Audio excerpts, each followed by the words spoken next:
Welcome to Ranking Every Commander with the Nitpicking Nerds. In this video, we go over the top 200 to the 181.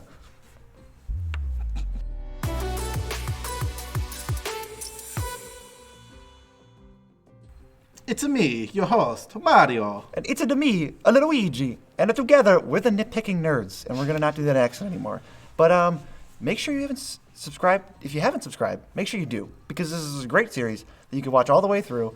And I promise that I'm not invisible for the rest of the series. And besides, you'll want to be subscribed to this channel because our subscribers are 10% more likely to rescue the princess from the castle. Hey, disclaimer guy here. Just want to let you know, you're probably not going to rescue a princess from a castle. That's a spice in a meatball. Okay, we need to get in before we die. Okay.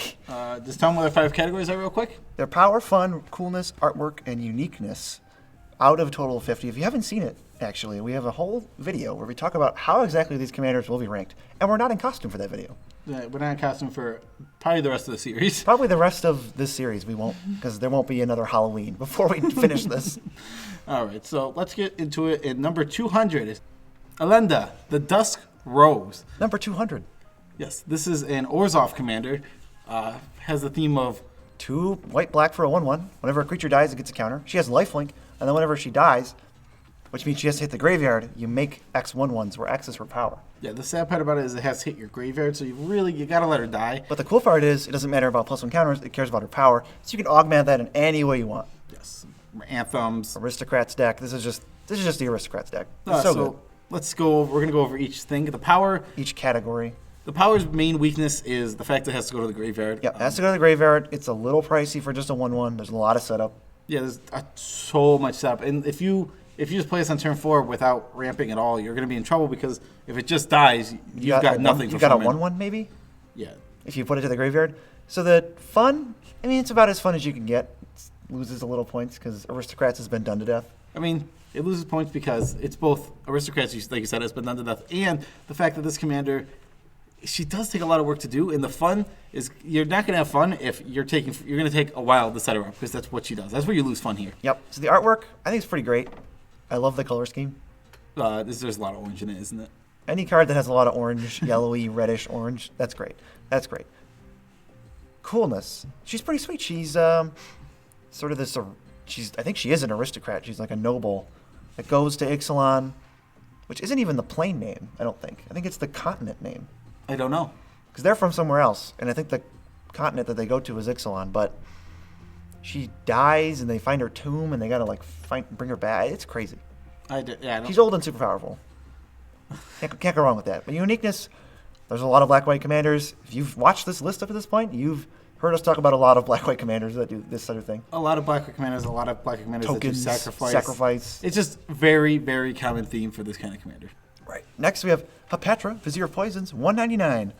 She is 2/2 for green and black, and whenever she hits a player, you put a -1/-1 counter on target creature, and whenever one or more -1/-1 counters are placed on a creature, you make a snake with Death Touch. There's a lot of ways to abuse this. There's a lot of cool ways to put lots of -1 counters and get lots of snakes. She's goes infinite very easily with 2 or 3 card infinite combos. So going straight to the power here, the power comes from the fact that she is abusable. She only costs 2 mana. Comes down on 2, so she's worth it at 4 and 6, and then after that you feel pretty bad. But gets an effect immediately if you start doing things. Yeah, she infinite, like you said. What's on the infinite combos? Quick. Infinite combo potential. She can go infinite with what is it? Nest of Scarabs. Yep. And I think Blowfly Infestation goes infinite. All right. Well, there you go. Makes a guy puts a counter on, makes a guy do infinite triggers. All right. So the fun here is she's not unique. It's pretty fun. It's just not it can be pretty oppressive. It can be. So you get the full 5 for fun you're going to have, but in terms of fun your opponents are going to have, you lose out on 3 of the points. Especially when you're playing in a creature meta, it can be really annoying if the skin white boards very easily. Mm-hmm. Artwork's fine. You can't really see her. She's got dumb snake people next to her. Not a huge fan. She's also I don't like the color scheme of it at all. Green and poop brown. All right. Yeah, green and poop. Mustache coming off. Time to shave. Ugh. Ah. Yeah, my flesh just peeled off. The mustaches are very hard to talk with. Okay. Oh, I'm just not used to having facial hair. Whew, my face is probably red now. You look so weird. Oh, don't look at me. It's Because I'm a see-through. Her uniqueness, which we're talking about out of order, is 8? Yeah. Sorry, my vision is not great right now. These contacts, so let me see little numbers. The uniqueness is great. There's not too many -1, -1 counters. There's a few. There's not. But, and she makes snakes. They have death touch snakes, right? It's so hard to get Which is through so for relevant. combat damage. And she's an administrator of poison. She's higher up on Amonkhet. Yeah. She uncages the menagerie when they're fighting the gods. It's like fine. She's just fine. She's pretty fine. Coming in at number 198, we have Dragon Lord Ojatai. This card is so sweet, just as a card. It's got a 3 for power because it's a 5/4 for 3 black, for 3 white blue, and it's flying, and it's hexproof as long as it's untapped. And when it hits a player, you get to anticipate, which is look at the top 3, pick 1, put the rest on the bottom. Yep.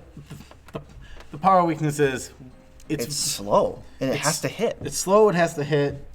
It gets white swept up on board It's wipes. only draw card when it hits. It's not that good. This is a card that's not that good, but is freaking sweet. It's like a dragon monk ninja. Like, it's so sweet. Yeah, I got a 9 for coolness, which a lot of the Elder Dragons are very cool, and this one is no exception, especially because it's a ninja dragon. Yes, 5 for fun. It's fun to build around, but this is the counter spell deck. How fun is that to play against? Not very. Not at all. Artwork, I love it. He's got the pose going. You just know that he knows his stuff. He's just a master. You'll see he's saying namaste. Same for coolness. I mean, that is such a sweet character. We already mentioned Teaching that. monks, yeah. And He is super cool. 7 for uniqueness because there's not a whole lot of blue-white combat commanders. Yeah, where you want to encourage combat damage. Though, to be fair, another blue-white commander, Taigum, wants to attack. Yeah, but that's different. How is it different? That card's better. Fair enough. Did we ever talk about that one? I don't think we've talked about Taigum. We'll see. I don't remember.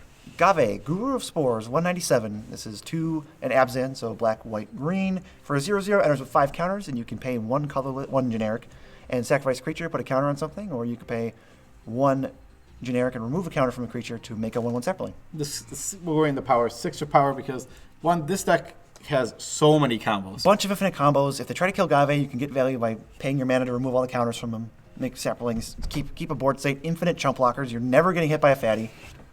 Never getting hit by some big dumb creature because you always have 1/1s on the ready. Things like Cather's Crusade and Persist creatures are just ridiculous. Yeah, Cathar's Crusade just becomes literal pay 1 mana. Put a counter on your creatures. Get a 1/1 and put a counter on your creatures. Yes, it's just very, very strong. So not a bad Magic card. 9, fun. I think it's just fun all around. It's not. I don't really feel too upset when I lose to this deck or when I play against this deck. The one lost point I would say is because it goes infinite a lot. Right, the infinite combo decks. But if you don't have that, this deck's sweet. Yeah. 6 art is fine. You can't really see him. He's whatever. It's cool. He's just a fungus dude. He's like he looks like he has like a weird arch. That's weird. Yeah, he's got a hunch. Yeah, the hunch. He's a hunch Gavi. of He's spores. cool though because he's a fungus shaman. How's that not sweet? He's a And fungus shaman. uniqueness, no. Abzan counters, come on. Come on, Gavi. There's a lot of Abzan counters commanders. Kithian, Hero of Akros, 196. What'd he do, Joe? He was tragically arrogant. But what does his magic card do? What does his magic card do? Not his entire story arc. He's a 2/1 for 1 white mana. If you attack with 3 or more creatures, he flips into a Planeswalker. But also, if you pay 2 and a white, he becomes indestructible. Not bad. And the Planeswalker side, oh god, I don't know. I want to say here. I want to say +2. Another target creature gains. +2. A creature has to attack him.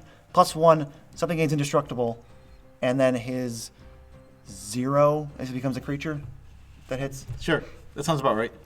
Yeah. So as a commander, almost no power whatsoever. His only power point is that he's always comes down on turn 1, and you could probably flip him every game. Yeah. But how much does that really impact the game? Not a whole lot because he doesn't have an ultimate. Yeah. Not really anything. It's fine if you want to dodge board wipes. His power, or his fun, I think it's more fun for your opponents than it is for you. You're going to get destroyed. Mono white weenies I don't feel like is a very fun archetype because you just lose to a board wipe and you just end up with nothing and you just get crushed. Mono white, you need a commander that... for mono white commanders, you need something like Elishnorn, SRAM, like God Eternal Ketra. You have to get your cards back somehow. Which And like remove things. And this just doesn't even do anything in terms of a commander, so it's not very fun. But for artwork and coolness, this card's sweet. The artwork is full tens. Really good. Kithian looks nothing like Gideon. No, but if you see Heliod in the background, like he's chosen, he's protecting him. It's super flavorful. The thing on the card, it's so weird how he looks, even compared to his flip version, which is like him being a player. On Bant, yeah. He's got weird red curly hair. Yeah, if you don't know Gideon's story, he's tragically arrogant, you see. And that caused his spark to ignite after all his friends died. And then he goes to Bant, where they misunderstand his name, and he goes, sure, whatever. And then he's Gideon and not Kithian. And then he planeswalks and he ends up on Zendikar, but when he's leading the armies, he's tragically arrogant, and then he gets all his friends killed. You see, and then he ends up planeswalking away after he just defeats the bad guy anyway. And then he is tragically arrogant on Amonkhet when he thinks, oh, I don't need a plan, and Bolas just wipes the floor with him. And then you see when he acquires the Black Blade and destroys Belzenlock, he's then tragically arrogant when he thinks that the Black Blade will just destroy Nicol Bolas by itself, and they don't need a plan. And then he dies because he's a moron. Now, I think we can just move on from Gideon. That's about everything you need. We didn't get to his last thing. Uniqueness, he's a planeswalker that's a creature. There's almost nothing that does that, so. The planeswalker and the creatures. Yes. Yeah. Kolaghan, Storm's Fury, 195. This is 3 black red for a 4/5 dragon with flying. It has, whenever a dragon you control attacks, all your creatures get +1/+0, and it has dash for the same mana cost as it costs, which means it gains haste, return it to your hand at the end step. So that is an alternate way to cast it. Or is dash only from your hand? No, you can dash from the command zone. Yeah, you can dash from the command zone. But dash also you have to pay command attacks on dash. But it's perfect because you just dash it every turn, and you never have to pay command attacks. It's great. You just pay 5 mana every turn, and you don't have to pay command attacks. 3 for power. It's obviously not super strong.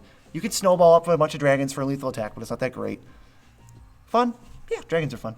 Above average fun. It's red-black dragons. At least in red and black, you get a lot of dragons. When you're in red is the key dragon color. Yeah, I mean, it's just fine for fun. 7 for artwork, purple lightning. 10 for coolness because, oh my god. Kolaghan's the coolest dragon. He's light speed, super fast, spits frickin' lightning.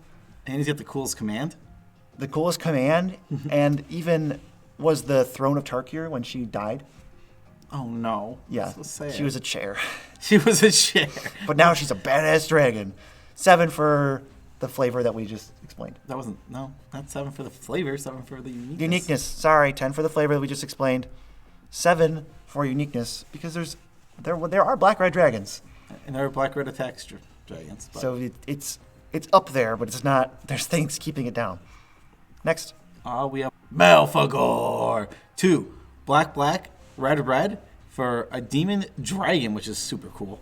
6/6 flying. Whenever he enters the battlefield, discard your hand. Each opponent sacrifices creatures equal to the number of cards discarded this way.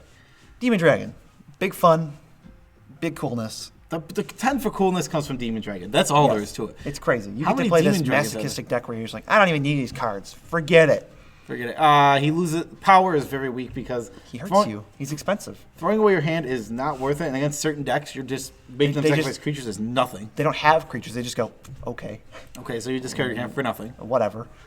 Yeah. So, not the strongest. Demon Dragon, super cool. Works for Bolas. Minion on Alara, super great. That's awesome. 8 for uniqueness because not many cards can make you lose the game this way. It's only Phage rivals his. Lose the game immediately uniqueness. I feel like the fun comes from all the fun your opponents are going to have when you lose the game immediately. It definitely does. Teysa Karlov, this is our last Teysa. We didn't do artwork. Good artwork. Nothing to write home about. I like his pose. He's like a centaur almost. Yeah, he's weird. He's like a centaur demon dragon. That's weird. That's 3 weird things to be together. That is 3 weird things to be together. Teysa Karlov, this is our final Teysa. 193. What'd she do? 2 white-black for a 2/4. Your tokens have lifelink and vigilance, and she doubles death triggers. From a source you control, right? She doesn't double all death triggers. She doubles death triggers for you. Well, yeah, that's what I meant. I'm sorry. She doubles your death triggers. She's Death Harmonicon, as some people like to say. Do people say that?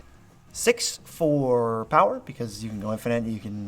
It's kind of like Elenda, where there's less setup, but just as much shenanigans going on. 7 for fun. It's about the same as Linda. Your creatures and your aristocrats and you're killing stuff. We've talked about this a lot. Artwork, I don't even like it. I like her pose, but I don't like the background. Yeah, but there's like nothing for the There's not much going on. Yeah, for real. 6 for coolness. She's conniving, sort of, gets the Obsidian killed, which is awesome. I'm going to kill my uncle. Killing my uncle. Yeah, that's what she said. That was me imitating her. It had nothing to do with these costumes. Nothing to do with these. And the 7 for uniqueness. Pretty much the same uniqueness as Linda, except doubling death triggers is pretty cool. On top, it's you double death triggers, and she also works with tokens. So there's 2. Yeah, there's token themes that you can go the tokens route if you want to, and then you can go the sacrifice creatures, aristocrats. Yeah. She lets you go in different directions. Linda's more linear than that. Yeah, she really is. Toshira Umezawa, 192. This costs 2 black for a 2/2 with Bushido 1. Whenever a creature your opponent controls dies, you may cast an instant from your graveyard. Toshira's an awesome character. I don't think we need to go too deep into why this is such a low power level. It's very low impact. You have to kill one of your creatures, which costs mana. Your opponent's creatures, which cost mana usually. Then you got to cast the spell. It doesn't cost. It's not for free. Also, in this art, so I'm just gonna go coolness. He's a 10 for coolness in the art. He's literally like slaughtering a group of people. The art is wiping blood off of his sword. What a savage. He's a 2/2. He looks like the most badass person in the world. He's a savage. But he's literally a 2/2 with Bushido 1. He's not even. Don't block him. Like there's so many. Like most things kill him. Yes, but he's casting the instants. Fatal push your guy. Flashback my fatal push. Murder your guy. I assume we're not playing fatal push in EDH, but it's not the worst. You certainly could play it. It's probably playable. I don't know. It's one of the better kill spells. I guess. No, it's bad. No, Tragic Slip's good. Vendetta's okay. Murderous Cut is decent. Murderous Cut's very good. You're going to be filling up your graveyard anyway. What did we not talk about yet? Fun. Sure. There's not much to do, but when you do it, it's pretty fun. I mean, and uniqueness, there's not much black stuff that does this. That cares about flashback. Instance, crazy. Etrata, the Silencer. 2 black-blue for a 3/5. Legendary Vampire Assassin. She can't be blocked. And when she deals combat damage to a player, exile target creature that player controls and put a hit counter on it. That player loses the game if they own 3 or more exiled cards with hit counters on them. And then her owner shuffles her into their library. What is the trick with this card that people might not notice at first glance? You never shuffle into your library? I was thinking you just bounce her in response. Yes, that also works. Yeah. You bounce her or flicker her in response. And then Run Away Together's cute. Run Away Together's fine. This is cute. It's a cute card no matter what. Well, I love Radha can run away with... Etrata? She's not errata. They didn't errata her to be errata. Etrata can run away with Beanstalk Giant. Her love. Her one true love. Why would you want to give them the adventure value? You idiot! Okay, she's fine. She has almost no power because it's the most expensive thing you've ever seen. But gosh darn it, is it fun when it works. And her in front of the moon looks so sweet. Yeah, not the new one where she looks like a hipster who's alone at a party. She looks absolutely horrifyingly bad. No offense. No offense. It's bad. It looks bad. It's not drawn well. It's done bad. You did a bad job. You didn't do it. Coolness. She's a silencer. She puts hit counter. She's an assassin. I understand all the flavor. It's great. Uniqueness. Not much else does this at all. Loses the game is on this card. How many legends have lose the game on it? I don't know. I don't want to have to think about it. Name 15 legends that have lose the game on it. You can't. She's unique. Etrata. Oh, we were just talking about this last episode. Thalia, Guardian of Thraben. Not the Garden. The Guardian of Thraben. 190. Why don't you read this card? Because you love it so much. 1 in the white for a 2/1 with first strike. Non-creature spells cost 1 more to cast. So you're going to be playing more of a creature deck with this because you don't want to make your spells cost more, but you want to be taxing your opponents. This is an okay tax general for a white weenie. 4 for power. It's actually pretty annoying. You can cast her again for 4, and it's not the worst thing in the world at 6. So she taxes rocks super hard. Taxes your mana rocks. Taxes your cantrips. Can't storm off with her in play usually. No, it's very hard to storm off with her in play because. You want to cast 10 spells? Do you have 10 extra mana? Probably not. Literally 10 extra mana. Probably not. It's insane. Yeah, she is one of the coolest characters. We talked about her before. This artwork is absolutely fantastic because we're talking about the close-up face artwork, and even the other one is insane as well. The close-up face artwork is absolutely phenomenal. So good. It's literally one of my favorite arts of Magic. Yes. It's so good. Her fun is very low because your opponents don't like this and have no reason to like this. Yeah, but you have not a full reason to like this either. It's very unimpactful for your commander. And she gives you this deck building restriction too. Yeah, and the mono white stacks thing that's been done before. So yeah, could have higher marks, but all in all, she's pretty high up. It's 2 10s. The 2 10s really did. 2 10s carried her. Who next? We have Liliana, Heretical Healer. Oh, I love this card. She comes in at 189. BZ, seeing as you love this card, why don't you give it over you? She's 1 black for a 2/3 with lifelink, and when another creature you control dies, you transform her into a planeswalker and then make a 2/2 black zombie. We'll talk about that later, I guess. She +2s. Each player discards a card. She starts at 3 loyalty. -X, return a non-legend with mana cost X or less from your graveyard to the battlefield. And then her ultimate, whenever any creature dies, return it to the battlefield under your control at the next end step. So what you can do with this card, it will often, its power is 3, so not super strong, but it will often be unkillable. If you have Sack Out in play, they can't actually single target this, because you just go, okay, sacrifice my creature, make a zombie, flip her. Yeah. Or block with her before damage. I don't want it to die to your fatty, so I'll sacrifice creature, flip it, instant speed stuff, that works. The power is so low because, realistically, the body isn't very much on one side. Flipping into a planeswalker that is okay. She's a 3-mana planeswalker. The body means nothing. She just requires some extra work. Comes with a 2/2 blocker. This card's good, and it's annoying. It just doesn't do a ton. But this card is probably the best part. It probably does not. It definitely does not do enough to like warrant more power than what it has. Yeah, maybe you could make an argument for 4, but we don't see it. So for fun, she got a 6. She's pretty good. Discarding tribal discard. The opponents don't like that. Yep. That's not very fun. Don't play her tribal discard. Oh, No. She's one of the coolest characters. She has a 10. She's on a bajillion different things. Contract with demons, Nicol Bolas, save the War of the Spark, killed Emrakul. She's on Nicol Bolas. Blah, blah, blah. That's all that she stuff. Just hangs out on Nicol Bolas' head all the time. I think the time. artwork's pretty sweet. The first part is boring as heck, but the second half, the Planeswalker, she's walking on a crowd of zombies. Awesome. And 7 for uniqueness because she is a Planeswalker that starts as a creature.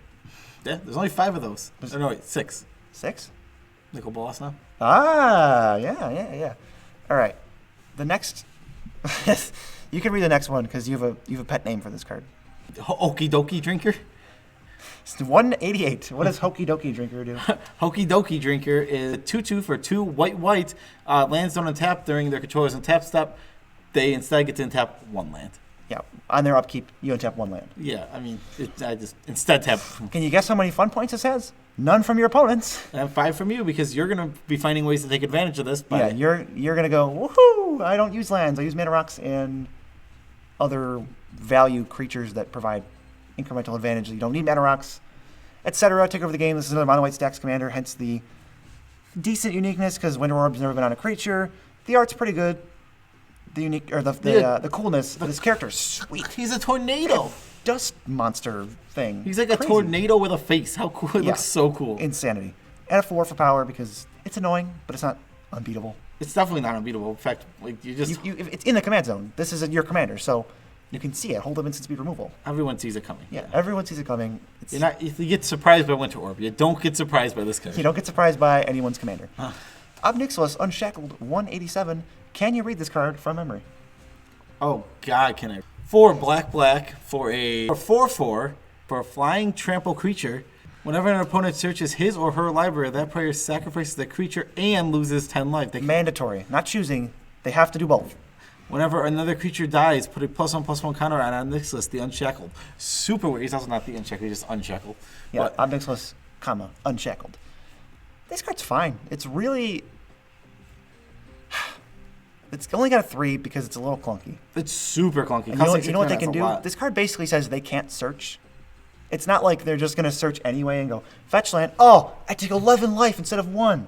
No, they're just not going to do it. So that's so true. Don't think of it as I get to deal 30 damage to my opponents. Because there's not that many ways to make them shuffle that you have out after you play your 6-mana thing or your 8-mana thing if he dies. So the power is deceiving on this. Yeah. For sure. They do get to play cool cards that work really well, like Scheming Symmetry. This card is so fun. No, as an opponent, I don't care what's going on. This is ridiculous. I want it all to happen. I mean, I can see where sometimes your opponent wouldn't have fun because maybe they have a lot of search effects, but most of the time, this is just going to be a fun card. Yeah, if you Field of Ruin me and I have to search, I just go like, oh man, that's so cool. Yeah, Field of Ruin is terrible. You get to go da. Got him. This part looks weird when I do it. The art is bad.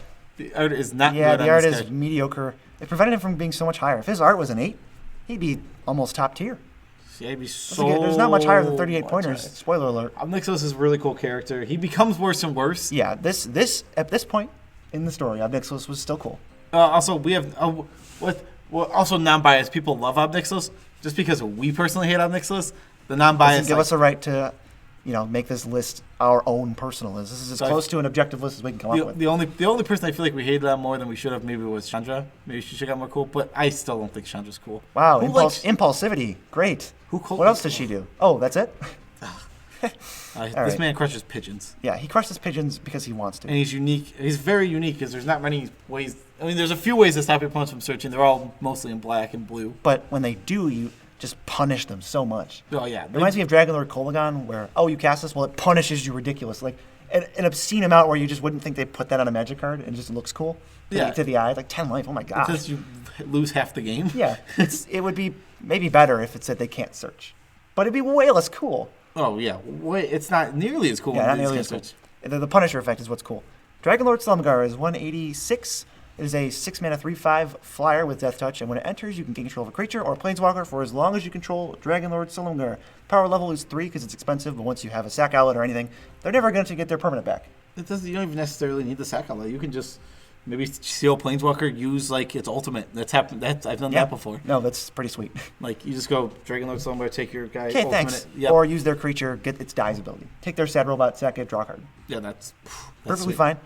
This card's cool. It's the tribal gain control of decks, so it's not very fun for your opponents, but it's fun for you. The art is amazing. I love that he's a fat, lazy, greedy dragon. He's like laying on something. He's like, oh. And coolness for 10? Is that a Tasigur necklace I see? Because it freaking is. It's so cool. He literally has Tasigur inside. He kills Tasigur and makes him not inside. He is the necklace. It's a corpse on a string. Ugh. Awesome. So salty. Hashtag so salty. But it's very demure because it has only a 4 uniqueness. Because this effect is all over the place.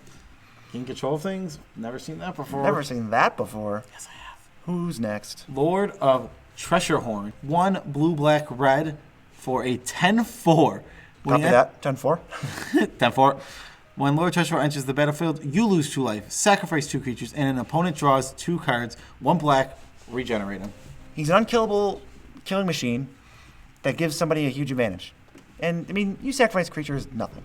You're going to be sacrificing, like, tokens. Yeah, that's not a big deal.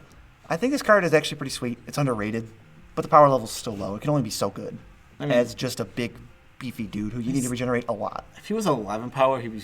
11? Yeah, that's honestly, he might have a 5 if he just had 1 more power. Yeah, because then he's a 2-shot. Then he's a 2-shot, that's but scary. He's a 3-shot. He has a progenitus problem, I like to call it, where, protection from everything, but I have 3 turns to answer it? Too bad every board wipe does that. Yeah, so that's tough, but... An 8 for fun. I think this card's really sweet. It's group hugs, it's zombie tribal. You can go a bunch of different ways with it. The art is not very good because it's not very new. It's okay. It's fine. It could be worse. I mean, no, it's above average for sure. It's considering that the old cards that we've looked at before were like, at least to us, don't look terrible. This one looks fine. It's not great. Like up here, we're seeing a lot better arts. It looks better than Obnoxiously Unshackled. That's darn skippy on that. And he's got a 7 for coolness. Big, huge zombie. I'm sure he's the Lord.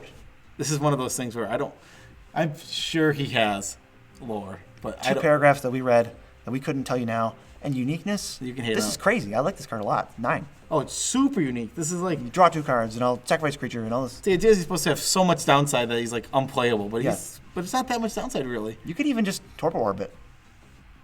You can just play Torpor Orb and then go, all right, 10/4. That's cool. I never even thought there's other things to do with that. The Phage combo. Yeah, the classic Phage combo. Yes. Where they destroyed in response. Yeah, wah, wah. All right, here is number 184. We're almost done. Chromat, it's Wooburg, another 5-color commander. Are you sick of these yet? Because we are. 5/5, pay white and a black, destroy target creature blocking or blocked by Chromat. Pay blue and a red, Chromat gains flying. Pay green and a black, regenerate Chromat. Pay red and a white, it gets +1/+1 until end of turn. And pay blue and a green, put Chromat on top of its owner's library. So it protects itself in combat, it pumps itself. I like this card. Once it's in play, it's okay for a Wooburg commander. Yeah, once it's in play, it's fine, but it's just so expensive. How much mana are you keeping up to save this thing? Yeah, I know. What you got to play him for 5 mana and then be holding up at least 2 to protect him. But it doesn't protect it well. You got to pay 5 mana again if they.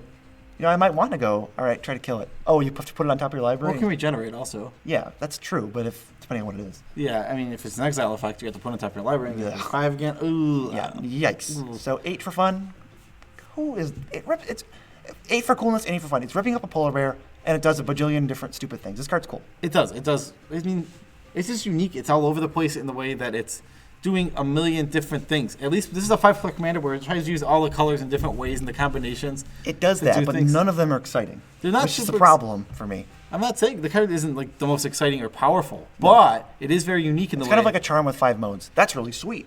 Yeah, I mean, it is sweet. This card is super sweet. Again, it tries to like do very unique. So many different things.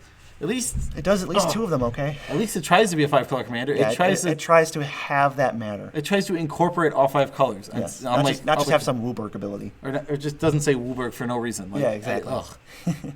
King Makar, the Gold Cursed, 183. This is in our least flavorable cards because he's 4 mana for a 2/3, and he has keyword Inspired, one of the least interesting keywords ever. Whenever it becomes untapped, you can exile a creature if you want to, and then they get a gold. You get a gold token. If you want to? How is that a curse? We talked about this. You can turn anything into gold, but only if you want to. Yeah, that's not a curse. You just be rich. You'd be rich and happy. Not a very interesting commander.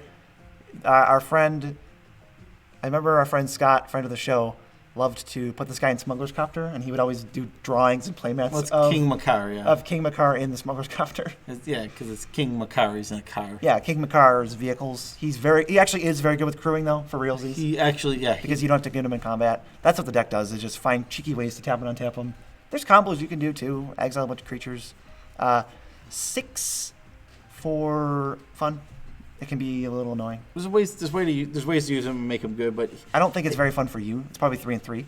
It's fine. There's only so much you can do with it. The board's empty. He just does nothing. But King Midas is freaking sweet. 10 artwork. He's like, he doesn't know what he's gonna do. He's at his wit's end. His wife and his tiger are gold. He's surrounded by everything in the room is gold. You can tell his life is just ruined. That art is amazing. It tells such a good story. Yeah, for just a little tiny picture on a card. Yeah, absolutely phenomenal. 6 for uniqueness. Not much does this, but there's not much to do. It's black destroying creatures when you boil it down. It is, yeah. It is black getting rid of creatures. At least the unique part of this card is really the tapping and untapping. Yeah, that's some sugar and spice that you can really do some cool stuff with. 182 is Keranos, God of Storms. He's 3 blue, red for a 6/5. Legendary god. Indestructible if your devotion to red and blue is less than 7. He's not a creature. Awesome. He's an enchantment creature, by the way. God. Reveal the first card you draw on each of your turns. When you reveal a land, you draw an extra card.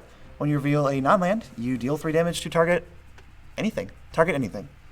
One of the powers at the high in this. It is so slow. It is essentially a Phyrexian Arena, but also, and if it's not Phyrexian Arena, fine. It does a lightning bolt. It's okay. It's gonna gain you card advantage for probably the rest of the game. Realistically, 5 mana investment. Now for the rest of the game, you have this effect that no one's gonna bother destroying. Unless they have an exile effect, then sometimes they'll exile it. It might get sniped by a Return to Dust or something. Yeah. And then that doesn't feel too great. But more or less, it's going to stay out forever. That's the 3 power, but it doesn't do a lot, so there's not a ton of fun to be had. If you like gaining an extra card advantage, then sure, you're going to like this card. 10 for coolness, 10 for art. Oh, the art is so Holy crap, good. The art is amazing. He's Zeus. I mean, Heliod's Zeus, but he's the god of storms, so he makes the lightning bolts, literally. He's the god of thunder. Feel the thunder. Oh, so he's generic and uninteresting? Now you're throwing lightning bolts. And I'm throwing lightning bolts, baby. Luigi's in for the spice. He looks so good in this. It's hard to... Big, strong, the purple... And the ethereal, Nyx look to it. The Nyx look... Just amazing. The Nyx look always looks good. The Nyx look is a great look. And we got a bunch of spoilers leaked because Wizards can't stop leaking their content. Or they can't trust anyone who's not a scumbag. So we got a bunch of Theros spoilers, including the new Elspeth, that you guys can check out. Maybe we'll link in the description. Maybe we'll forget. Maybe just check out the description and see if we forgot. Just see what... No one ever reads the description. Just check it out.